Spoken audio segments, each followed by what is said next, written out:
बिस्मिल्लाहिर्रहमानिर्रहीम। अस्सलाम वालेकुम डियर स्टूडेंट्स। आज का जो हमारा टॉपिक है वो है हमारे पास थर्मो रेगुलेशन। थर्मो रेगुलेशन हम काफी बार पढ़ चुके हैं कि क्या होता है। उसमें आज हम पढ़ने वाले हैं फीडबैक मैकेनिज्म कि फीडबैक मैकेनिज्म क्या होता है जी। थर्मो रेगुलेशन मतलब ये होता है कि जिस्म के अंदर बॉडी टेम्परेचर को मेंटेन करना, यानी कि अगर बाहर हमारा टेम्परेचर ज्यादा होता है तो उसको, यानी कि बाहर चाहे कम है या ज्यादा है, उसको हमने अपने अंदर वाले टेम्परेचर से क्या करना है, मेंटेन रखना है। तो वो हमारा आता है क्या कहलाता है, थर्मो रेगुलेशन कहलाता है। इसमें हमारे पास फीडबैक मैकेनिज्म पढ़ेंगे। फीडबैक क्या होता है, फीडबैक ये होता है अगर हमारे पास हाई टेम्परेचर है तो उसको लो किस तरह करना है, या लो टेम्परेचर है तो उसको हाई किस तरह से करना है। ये सब इसका में से हम डिस्कस करेंगे किसके अंदर, फीडबैक मैकेनिज्म के अंदर। इस फीडबैक मैकेनिज्म को जो चीज कंट्रोल कर रही होती है वो होता है हमारा हाइपोथैलेमस। हाइपोथैलेमस क्या होता है, हमारा ब्रेन का पार्ट होता है जो कि तमाम, यानी कि हमारे जिस्म के जो टेम्परेचर होता है या कोई भी तब्दीली होती है उसको कौन कंट्रोल कर रहा होता है, हाइपोथैलेमस होता है, जो कि क्या कर रहा होता है, कंट्रोल कर रहा होता है। जब टेम्परेचर को कंट्रोल किया जाता है तो हमारा हाइपोथैलेमस क्या होता है, थर्मोस्टेट होता है। थर्मोस्टेट का क्या मतलब, थर्मो मतलब टेम्परेचर, स्टेट मतलब मेंटेन रखना, बरकरार रखना। थर्मोस्टेट ये होता है कि ये हमारे टेम्परेचर को क्या करता है जी, 37 डिग्री सेंटीग्रेड तक क्या करता है, मेंटेन करता है। अगर टेम्परेचर ज्यादा है तो उसको कम कर देता है, और कम है तो उसको ज्यादा करके, मतलब कहां तक मेंटेन करना होता है, 37 डिग्री सेंटीग्रेड तक मेंटेन करना होता है। अब हम पढ़ेंगे कि टेम्परेचर अगर हमारे पास ज्यादा है तो किस तरह से कम करना है, अगर कम है तो किस तरह से ज्यादा करना है। फर्ज क्या, अगर हमारे इनके जो बाहर का माहौल है वहां टेम्परेचर जो है हमारा कितना है, 45 डिग्री सेंटीग्रेड है। अगर बाहर का टेम्परेचर कितना है जी, 45 डिग्री सेंटीग्रेड है, मतलब कि इन्वायरमेंट का ये टेम्परेचर है। अगर हमारे इन्वायरमेंट का टेम्परेचर कितना है जी, 45 डिग्री सेंटीग्रेड है, देन हमारा बॉडी टेम्परेचर भी क्या हो जाएगा, बढ़ जाएगा। बॉडी टेम्परेचर मतलब क्या हो गया, बॉडी टेम्परेचर क्या हो जाएगा हमारा, इंक्रीज हो जाएगा, बढ़ जाएगा। अब यहाँ पे ये कहते हैं कि बॉडी टेम्परेचर तो हमारा 37 होता है, मतलब फिक्स होता है। इसका मतलब ये है बॉडी टेम्परेचर अंदरूनी किस तरह से बढ़ जाएगा, जैसे हमें बुखार हो जाता है, हमारे हाथ जिस्म क्या हो जाते हैं, गर्म हो जाते हैं, इस तरह से टेम्परेचर हमारा बढ़ जाता है। सेम इस तरह जब हमारा बाहर का टेम्परेचर 45 डिग्री सेंटीग्रेड, ये फर्ज किया कि 45 डिग्री सेंटीग्रेड बाहर का टेम्परेचर है, देन हमारा बॉडी का टेम्परेचर भी क्या हो जाएगा, बढ़ जाएगा। तो जब हमारा, यानी कि क्या होगा, टेम्परेचर बढ़ जाएगा तो हमारे जिस्म के अंदर कुछ सेल्स होते हैं जिनको हम किसका नाम देते हैं, रिसेप्टर सेल्स का नाम देते हैं। किसका नाम देते हैं जी, रिसेप्टर सेल्स का नाम देते हैं। अब ये सेल्स क्या करते हैं जी, ये रिसेप्टर सेल्स हमारे जिस्म के अंदर पाए जाते हैं। ये क्या करते हैं, जो हमारे जिस्म के अंदर तब्दीली हो रही होती है उसके उस तब्दीली को क्या करते हैं जी, ये क्या करते हैं, इंफॉर्मेशन लेकर जाते हैं किसके पास, हाइपोथैलेमस के पास। मतलब ये रिसेप्टर सेल्स होंगे, ये इंफॉर्मेशन लेकर जाएंगे किसके पास, हमारे हाइपोथैलेमस के पास इंफॉर्मेशन लेकर जाएंगे। और किस शक्ल में लेकर जाएंगे, नर्व इंपल्स की शक्ल में। किस शक्ल में, नर्व इंपल्स की शक्ल में। ये क्या करेंगे जी, इंफॉर्मेशन को लेंगे और कहां पर पहुंचा देंगे, हमारे हाइपोथैलेमस के पास। क्या कहेंगे कि हमारे जो बॉडी का टेम्परेचर है वो क्या हो गया, 45 हो गया। फर्ज किया कि इनके 37 से इंक्रीज होकर कितना हो गया, 45 डिग्री सेंटीग्रेड हो गया। तब रिसेप्टर सेल एक्टिव होंगे। वो एक्टिव होने के बाद नर्व इंपल्स की शक्ल में इंफॉर्मेशन भेजेंगे किसके पास, हाइपोथैलेमस के बाद, कि टेम्परेचर क्या हो गया, ज्यादा हो गया, इसको क्या करो, कम करो। तब हमारा हाइपोथैलेमस क्या करेगा, ये हमारे पास इंफॉर्मेशन भेजेगा किसको, ये भेजेगा जी हमारे स्वेट ग्लैंड्स को। जो हमारे स्वेट ग्लैंड्स होते हैं जो कि क्या खारिज करते हैं, पसीना खारिज करते हैं, उन ग्लैंड्स को क्या भेजेगा जी, इंफॉर्मेशन भेजेगा। क्या इंफॉर्मेशन भेजेगा कि आप क्या प्रोड्यूस करें, आप क्या प्रोड्यूस करें जी, स्वेट प्रोड्यूस करें, क्या पसीना प्रोड्यूस करें जी। जब टेम्परेचर ज्यादा हो जाएगा तो हाइपोथैलेमस क्या करेगा, इंफॉर्मेशन भेजेगा किसके पास, स्वेट ग्लैंड्स के पास, कि आप क्या करें, कि आप स्वेट को रिलीज करें, पसीना खारिज करें। पर जब पसीना खारिज होगा तो उससे क्या हो जाएगा जी, उससे क्या होगा जी, इवेपोरेशन होगी। क्या होगा जी, इवेपोरेशन। जब हमारा पसीना खारिज होता है तो क्या होती है जी, इवेपोरेशन होती है। और जब इवेपोरेशन होगी तो उससे क्या होगा जी, कूलिंग इफेक्ट पैदा होगा। क्या होगा, कूलिंग इफेक्ट पैदा होगा। और जब कूलिंग इफेक्ट पैदा होगा तो हमारा जो टेम्परेचर होगा वो कितना हो जाएगा जी, 37 डिग्री सेंटीग्रेड हो जाएगा जी। क्लियर हो गया। ये था हमारे पास, यानी कि अगर हमारे पास टेम्परेचर क्या हो गया, ज्यादा हो गया है, तो रिसेप्टर सेल्स नर्व इंपल्स की शक्ल में हाइपोथैलेमस के पास इंफॉर्मेशन भेजेंगे कि आप क्या करें, कि टेम्परेचर क्या हो गया ज्यादा, आप उसको कम करें। तो हमारा जो हाइपोथैलेमस है वो दोबारा से इंफॉर्मेशन भेजेगा किसके पास, स्वेट ग्लैंड्स के पास, कि आप क्या करें, स्वेट रिलीज करें, पसीना रिलीज करें, जिससे क्या होगी, इवेपोरेशन होगी। इवेपोरेशन के नतीजे में कूलिंग इफेक्ट पैदा होगा। तब जब कूलिंग इफेक्ट पैदा होगा तो टेम्परेचर 45 से कहां पर आ जाएगा, 37 पर आ जाएगा। मतलब टेम्परेचर क्या हो गया, अब नॉर्मल हो गया। दूसरा क्या करेंगे जी, दूसरा आप करेंगे जी, ये करेंगे, दूसरा अमल क्या करेंगे जी, ये वैसोडाइलेशन। वैसोडाइलेशन।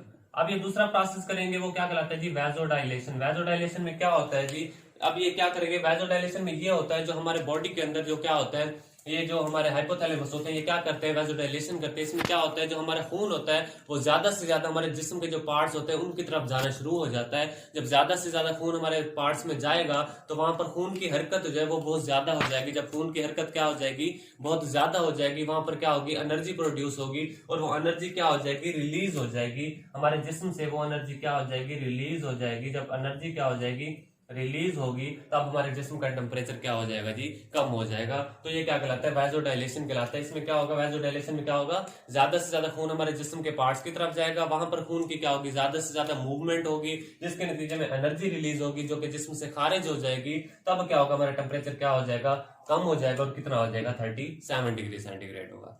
ये था हमारे पास हाई टेम्परेचर। जब हमारे पास क्या होता है, टेम्परेचर हाई होता है, तब यानी कि हमारे हम उसको किस तरह से लो कर सकते हैं जी। अब नेक्स्ट आता है हमारा, अगर हमारे पास टेम्परेचर जो है वो क्या हो गया है, बिलो 0 डिग्री सेंटीग्रेड हो गया, मतलब कि टेम्परेचर क्या हो गया, कम हो गया है, बिलो 0 डिग्री सेंटीग्रेड हो गया, तब हम क्या करते हैं जी, सेम इसी तरह जब टेम्परेचर बिलो होगा तो हमारा बॉडी टेम्परेचर भी क्या हो जाएगा, लो हो जाएगा जी।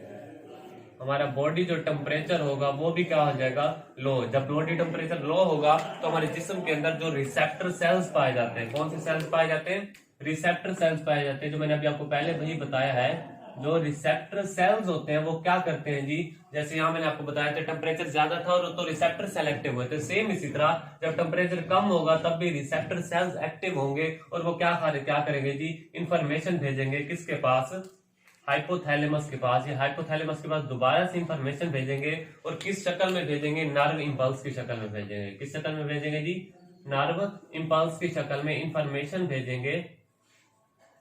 किसके पास भेजेंगे, हाइपोथैलेमस के पास। क्या कहेंगे कि हमारे पास जिस्म का टेम्परेचर क्या हो गया है, कम हो गया है। हाइपोथैलेमस क्या करेगा, तब हाइपोथैलेमस हमारा करेगा एक प्रोसेस जिसका नाम होता है जी,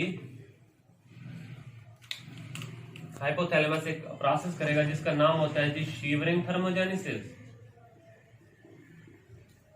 शीवरिंग थर्मोजेनेसिस और नॉन शीवरिंग थर्मोजेनेसिस, ये दो प्रोसेस करेगा जिसकी मदद से हमारे जिस्म का, आपको कहा था जब हमारा टेम्परेचर कम हो जाएगा तब हम क्या करते हैं, हमारे पास एक प्रोसेस है जिसका नाम है शीवरिंग थर्मोजेनेसिस और नॉन शीवरिंग थर्मोजेनेसिस। इसमें क्या होता है कि शीवरिंग थर्मोजेनेसिस में क्या होता है, हमारा जिस्म जो होता है कप कपाता है, तो उसमें कप कपी तारी हो जाती है। इसमें contraction and relaxation of muscles होती है। क्या होती है जी, कॉन्ट्रैक्शन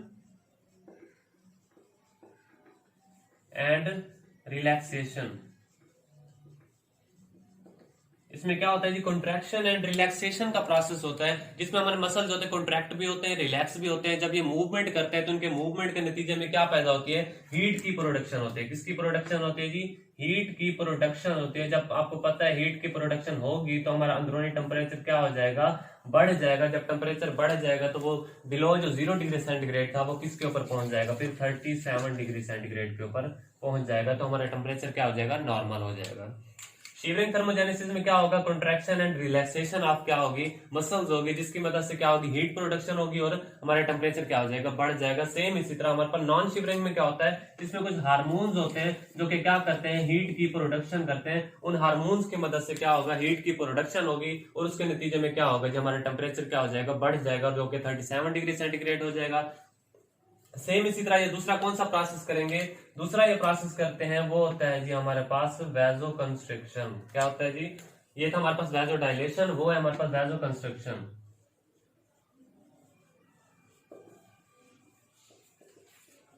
वैसो कंस्ट्रिक्शन में क्या होता है जी, वैसो डायलेशन में हमने पढ़ा था कि इसमें हमारे पास हीट क्या होती है, रिलीज होती है। क्या होती है जी, रिलीज होती है। इसके अंदर हमारे पास हीट क्या होती है जी, एब्जॉर्ब होती है। मतलब हीट जो होगी एब्जॉर्ब हो जाएगी। जब हीट एब्जॉर्ब होगी तो हमारे अंदरूनी टेम्परेचर क्या हो जाएगा, बढ़ जाएगा, जो कि कितना हो जाएगा, 37 डिग्री सेंटीग्रेड हो जाएगा।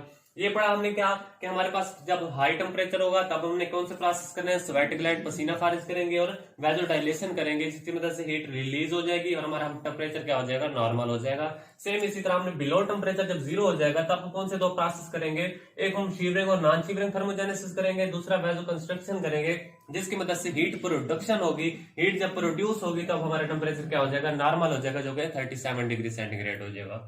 अब नेक्स्ट हमारे पास क्वेश्चन ये आता है कि इन तमाम जिनके बॉडी टेम्परेचर हाई है या लो है तो उसको हमने मेंटेन कर लिया, किस तरह से मेंटेन करते हैं। नेक्स्ट क्वेश्चन ये आता है कि अगर हमारे पास हाइपोथैलेमस होता है, अगर ये इसमें कोई प्रॉब्लम आ जाती है, तो इसमें जो प्रॉब्लम जब आ जाती है तो इसके अंदर एक बीमारी होती है जिसको हम किसका नाम देते हैं जी, पायरिक्सिया का नाम देते हैं जी। किसका नाम देते हैं, पायरिक्सिया।